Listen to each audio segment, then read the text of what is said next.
This testimonial is brought to you by #Score, Marketing Division, Sufi Guidance Channel, YouTube. इससे 4 साल पहले भी एक टेस्टिमनी हुई थी। मैं 4-5 सालों से इस प्लेटफॉर्म पे हूँ। तो जो है मेरे हस्बैंड घर छोड़ के चले गए थे।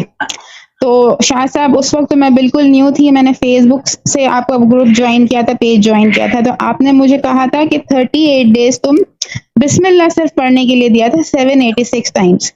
और एग्जैक्टली 38 डे मेरे हस्बैंड घर आ गए थे और सब मुझसे पूछ रहे थे कि क्या जादू हो गया, तुमने क्या किया कि तुम्हारा शोहर खुद पलट के आ गया, वो अपनी गलतियां एक्सेप्ट करे। मतलब और अभी भी 3 महीने पहले जब मैंने आपसे कांटेक्ट किया, मेरी अम्मी का घर सेल नहीं हो रहा था। आपने मुझे बोला 3 मंथ्स का टाइम लगेगा। 1 महीने के अंदर मेरी अम्मी का घर सेल हुआ, हम दूसरी जगह पे आए। अभी हमारी पेमेंट बाकी है, वजीफा अम्मी चला ही रही हैं। आपसे तो पूछा गया था तो आपने बोला इस वजीफे को अभी आप कंटिन्यू करें तो और रास्ते खुलते जाएंगे।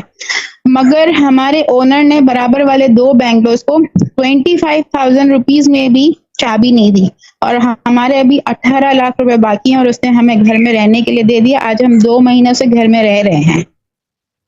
ये सब वजीफे की बरकत से हो रहा है।